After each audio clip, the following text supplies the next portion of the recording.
내년 3월에 초등학교에 입학하시는 부모님들을 위해서 한 3개월 정도 이렇게 준비해 주세요 라고 부탁과 권유를 드리기 위해서 영상을 준비했습니다. 조금 이른감이 있지 않나 싶은데 저는 12월, 1월, 2월 3개월 정도 준비해야지 이렇게 루틴으로 내 것으로다가 될 수 있는 기간이라고 생각이 들어서 조금 이르게 준비해 봤어요. 한 3가지 정도 준비해 주셨으면 좋겠어요. 입학을 앞두신 부모님들이 가장 많이 하는 염려 중에 하나가 아직 한글을 완벽하게 못 읽어서 아직 한글을 잘 못 써서 이렇게 한글 얘기를 많이 하시거든요. 한글은 어느 정도 알고 입학하는 게 좋을까 이렇게 많이 물어보시고 제가 이제 경험한 거에 의하면 저희 아이들이 올해 온라인으로다가 입학식하고 이제 1학년이 되었거든요. 1학년이 되었을 때 교과서를 이렇게 딱 펼쳐보면은 국어교과서가 한글을 모른다는 전제하에 모음자, 자음자부터 처음부터 글자 교육을 시작을 해요. 그런데 앞에 보면은 읽는 과정이 있고요. 글자를 아는 과정이 있고 뒤에 이제 쓰는 과정이 있거든요. 근데 제가 생각했을 때 약간은 읽고는 갔으면 좋겠어요. 줄줄줄줄 굉장히 잘 읽지는 않더라도 이렇게 그래도 더듬더듬이라도 조금 이렇게 읽고 갔으면 좋겠어요. 이유는 처음부터 모음, 자음 나오기 때문에 그 커리큘럼을 잘 따라가면 한글을 익힐 수 있는데 3월달이 낯설고 긴장이 돼요. 그리고 조금 뭐라 그럴까 어떤 친구는 조금 위축되기도 하고요. 어떤 친구들은 적응하려고 그랬는데 이렇게 온라인 학습이랑 지금 이렇게 병행을 하다 보니까 매일 가지 않다 보니까 적응하는 기간이 조금 오래 걸리는 거예요. 사람이 뭔가 적응을 하거나 조금 긴장이 되거나 하면은 내가 갖고 있는 브레인에 전체 용량을 잘 못 써요. 그래서 원래는 나는 그 정도 이해력이면은 뭐 오늘 읽고 내일 또 쓰고 뭐 이렇게 할 수 있지만 긴장이 조금 되면은 그 능력이 약간 낮아지거든요. 그런 의미로 3월달 배울 정도의 읽는 정도는 조금 알고 갔으면 좋겠습니다 라고 합니다. 사실 글자를 되게 잘 읽느냐의 문제보다는 저는 부담이 없어야 돼요. 내가 글자를 못 읽어 막 이런 거보다는 난 할 수 있어 이렇게. 그래서 글자에 대한 기본 정서를 해치지 않는 선 안에서 조금씩은 이렇게 읽고 갔으면 좋겠습니다 라고 얘기를 해요. 근데 쓰는 거는 조금 달라요. 아우 선생님 우리 아이는요 글자를 그려요. 모음부터 써요. 받침부터 써요. 이러는데 제 기준으로 봤을 때 쓰는 교육 과정은 꽤 길어요. 오래 쓰는 연습을 오래 하네 생각보다 그렇게 돼 있거든요 교과서가. 그리고 이제 약간 적응이 된 시점부터 이제 쓰는 게 나오잖아요. 그럼 내가 가지고 있는 능력을 잘 발휘할 수 있거든요. 그래서 제가 쓰는 건 되게 잘 쓰지 않아도 되는데 읽는 거는 조금은 읽고 갔으면 좋겠습니다 라고 얘기를 해요. 그렇다면 쓰는 거는 무엇을 준비해 주셨으면 좋겠냐면 손에 힘이 없어요. 쓰는 힘, 손에 힘을 좀 준비해서 갔으면 좋겠어요. 글쎄요, 요즘 이렇게 패드로 어렸을 때부터 그림 그리고 이러다 보니까 연필로 종이에 한자 한자 꾹꾹 눌러 쓰는 이 작업을 너무 어려워해요. 막 5글자 쓰고 너무 힘들고 10글자 쓰고 너무 힘들고 근데 이러면은 그 커리큘럼 따라가기에 버거울 수 있거든요. 그래서 손에 힘을 쥐고 연필로 그림도 그려보고 도형도 그려보고 낙서도 해보고 그러면서 연필과 종이에 무엇으로 쓰는 그 손의 힘과 연필과 종이의 친숙함은 좀 갖고 갔으면 좋겠습니다 라고 얘기를 해요. 그 다음에 보통 이제 1학년 교과서 구성이 한글을 기본으로 하는 국어 교과서고요. 그 다음 두 번째가 수학이죠. 수학은 얼만큼 했으면 좋겠어요 라고 얘기를 하시면 저는 막 그 6세, 7세들이 하는 문제집 보면은요 깜짝 놀래요. 1학년 수학 교과서보다 더 어려워. 1학년 교과서가 생각보다 심플하고요. 기본 원리에 충실하게 되어 있어요. 그래서 저는 이렇게 어려운 연산 막 매일 안 풀어도 되는데 라는 생각을 많이 해요. 다만 수와 수량은 좀 연결을 했으면 좋겠어요. 막 100까지 안 읽어도 돼요. 안 나와요. 2자릿수 정도거든요. 그래서 만약에 24와 25면 24 다음엔 25고 25가 24보다 하나 많고 이런 수량 정도를 알면 되지 연산을 굉장히 막 훈련하고 막 이러지 않아도 됩니다. 그리고 이제 세 번째 교과서는 봄, 여름, 가을, 겨울이에요. 봄, 여름, 가을, 겨울은 저희가 어렸을 때 학교 다녔던 제가 어렸을 때 학교 다녔을 때 바른 생활, 슬기로운 생활, 즐거운 생활 이 합쳐졌다고 생각하시면 돼요. 네, 3, 4월에 5월에는 봄 교과서 하고요. 네, 그 다음 여름, 가을, 겨울 이렇게 시즌에 맞춰서 나가는데 그때그때 알아야 될 노래, 미술활동, 무슨 기본적으로다가 뭐 약간의 뭐 실험 그런 것들이 들어가져 있는 책인데 그거 아이들이 참 좋아하고 재밌어하기 때문에 따로 준비할 건 없으시고요. 마지막으로 온라인 학습 능력이죠. 네, 예전 학생들이 없었던 이 코로나가 만든 온라인 학습 능력이에요. 온라인 학습은 해보면 3월 달에 네, 아이와 학부모님들이 굉장히 기대에 차서 EBS로 하거든요. 1학년은 EBS 틀어놓고 이렇게 앉아서 막 이렇게 책 펴주고 같이 보면서 이렇게 하세요. 근데 네, 온라인 학습에 필요한 두 가지 점은 집중력과 지구력이에요. 3월달은 되게 열심히 하시고 4월달은 약간 느슨해.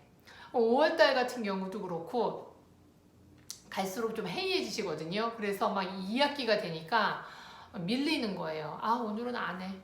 안 하는 게 또 생활화되다 보면은 이제 무슨 현상이 벌어지냐면 그 등교하는 날 온라인 학습 때 해야 하는 그 학습 꾸러미라고 있어요. 학교마다 조금씩 다른데 그거를 막 전날 몰아서 막 하는 거예요. 몰아서 하고 다 했다. 그래서 다음날 학교 가고 이거는 내 아이에게 굉장히 학습적으로 좋지 않아요. 학습 습관에도 좋지 않고요. 매일매일 거기 학교 클래스팅에다가 네, 뭐 이런 숙제 했습니다 라고 올려야 되는데 그렇게 출석해야 되는데 엄밀히 따지면 거짓말이잖아요. 그게 굉장히 만연해지는 건 아이에게 좋지 않거든요. 저는 그래서 집중력은 무엇으로 기르나요? 라고 얘기하는데 빨리 봐. 아우 똑바로 앉아있어. 네, 똑바로 못 앉아있고 하기 싫은 이유 중에 굉장히 많은 퍼센테이지가 다 아는 내용이어서 그런 경우가 있어요. 그러니까 선행을 너무 많이 하지 마세요 라고 얘기해요.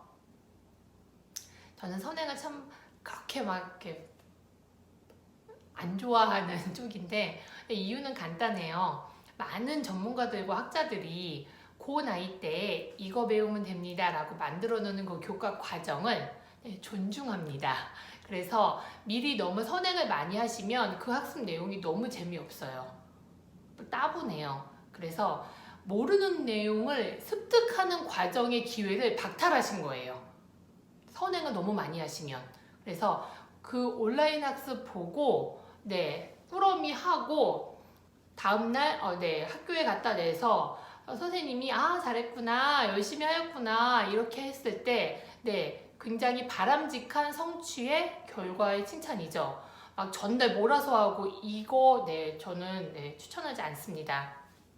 그래서 이렇게 꾸준함과 지구력을 가지려면 어떻게 해야 되냐면 매일매일 일관적인 똑같은 패턴이 같은 생활을 가지셔야 돼요. 그래서 지금 준비해야 될 건 뭐냐면 생활 패턴을 맞추시라 그래요. 생활 패턴을 맞춰서 그 시간에 자고 그 시간에 일어나는 것 정도 연습하시면 됩니다. 요거를 잘 연습해 놓으시면 네, 두 번째 학습으로 준비해야 될 것 말고 두 번째 제가 생활로 준비해야 될 것이 있어요. 거기에서 약간 네, 이득을 봅니다. 3월에 학교 가는 날 막 전쟁 치룬대요. 아침에 빨리 일어나. 유치원 때보다 조금 당겨져야 되고 또 온라인 학습하고 등교 학습하고 병행하다 보니까 이렇게 늦잠 자고 싶고 그런 거예요. 그리고 아침에 막 나가기 싫고 막 이러니까 빨리 옷 입어, 빨리 밥 먹어 이렇게 얘기해야 되거든요. 그래서 제가 그거는 학교 가는데 너무 많은 에너지를 소모하거든요. 그래서 일찍 일어났으면 그로부터 네, 아침에 준비하는 생활 있잖아요. 옷을 입고 밥을 먹고 이 시간을 굉장히 루틴으로 즐겁게 안정적으로다가 준비해 놓으시라고 해요. 3월 달에 교문에 아이 딱 들여보내고 아이고 한숨 돌리는 게 아니라 그냥 여유 있게 들어갔어 잘 갔다 와 이렇게 할 수 있게 네 아침을 너무 막 이렇게 뽁닥뽁닥 되지 않게 막 허둥지둥 되지 않게 네, 그 자는 시간과 일어나는 시간 그리고 그 생활하는 것 아침 준비하는 시간 요거를 조금 준비해 주세요 라고 얘기를 해요. 그리고 세 번째로는 정서를 좀 준비해야 돼요. 정서로 준비할 것은 긴장감을 낮추시는 거거든요. 긴장감을 낮추는 건 익숙해지는 거죠. 그래서 제가 학교 입학하려고 막 새 옷 사고 가방 사고 필통 사고 학용품 사고 막 이런 것들 있잖아요.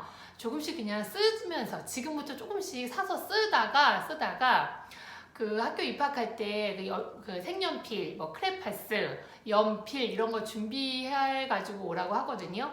그러면 거기에 그 네임택이죠. 그 이름 스티커 해가지고 한 자로 다 붙여요. 그때 그냥 쓰던 거 조금 익숙한 거 같이 스티커 붙여서 정리해서 가면 되거든요. 사물함에 내 물건이 딱 너무 낯설어. 이것보다는 이거 다 내 물건이구나 이렇게 하면 되거든요. 그래서 제가 긴장감을 낮추기 위해서 쓰던 물건들 좀 가방도 조금 미리 사서 메고 다니고 옷도 좀 미리 사서 입고 해가지고 3월달에 너무 새로운 거 많아서 낯선 게 많지 않고 적응하는 데만 에너지를 쓸 수 있게 준비해 주셨으면 좋겠어요. 겨울에 이제 조금 산책을 나가실 거면은 우리 집으로부터 학교까지 걸어서 다닐 사람은 걸어서 차 타고 갈 사람은 차 타고 한 번씩 왔다 갔다 해보면서 여기 들어가는 문인가 봐 이렇게 눈으로도 익숙하고 길도 익숙해지고 물건들도 좀 익숙해지게 긴장감을 좀 낮추는 그렇게 지내셨으면 좋겠어요. 보통 다 비슷하거든요. 그 입학할 때 가져가야 될 물건들 조금 다르지만 뭐 색연필, 연필, 필통, 물통 그다음에 그 조그만 그 1인용 쓰레받지 있잖아요. 그 지우개밤 나오는 거 정리하는 거 그런 정도거든요. 그런 거 집에서 좀 사용해 보시다가 거기다가 이름 스티커 붙여가지고 준비물 싸는 그 가방을 다 엄마가 차곡차곡 준비해서 그 가방에 뭐 들어있는지 모르는 것이 아니라 이런 물건 이 가방에 들어있구나 라고 아는 거죠. 그렇게 미리미리 조금씩 지금 쓰시면서 하면은 긴장감이 낮춰집니다. 그래서 학습도 준비하고 생활 패턴 준비하시고 정서를 그렇게 안정적으로다가 준비해 놓으시면 돼요. 그리고 하지 않으셨으면 좋을 행동은 이래서 학교 들어가겠니? 학교 가서 너만 글씨 모를까봐 엄마가 걱정된다. 학교 다니려면 이렇게 늦게 일어나면 안 돼, 너. 이런 학교를 베이스로 한 부정적인 말들을 조금 거두시고 학교 입학할 때 자연스럽게 일찍 일어나서 아침 여유롭게 먹고 옷 잘 입고 나가서 이렇게 들어갈 수 있는 생활로 준비하시는 것을 추천드립니다. 입학을 앞둔 학부모님의 마음은 참 많이 설레이고 떨리고 요즘은 조금 걱정도 되고 있어요. 저도 그랬었어요. 저도 올해 이제 입학시키면서 근데 어차피 세상은 변하지 않을 거고 이 코로나가 언제 없어질지 모르고 그렇다면 내가 우리 가정에서 우리 아이들에게 잘 준비해 줄 수 있는 것은 무엇일까 이렇게 생각해 보면 저는 그것 같습니다. 그냥 늘 같은 조금 단조로울 수 있지만 규칙적인 안정적인 생활이라고 생각해요. 그래서 온라인 학습하는 날이면 집에서 이렇게 하고 이거 똑같은 걸 학교 가서 하고 이렇게 덤덤하게 하루하루를 잘 규칙적으로다가 살아낼 수 있는 힘을 만들어주는 것이 필요하다고 생각합니다. 그런 3개월이 되셨으면 좋겠어요. 그럼 오늘도 평안하고 편안하세요. 감사합니다.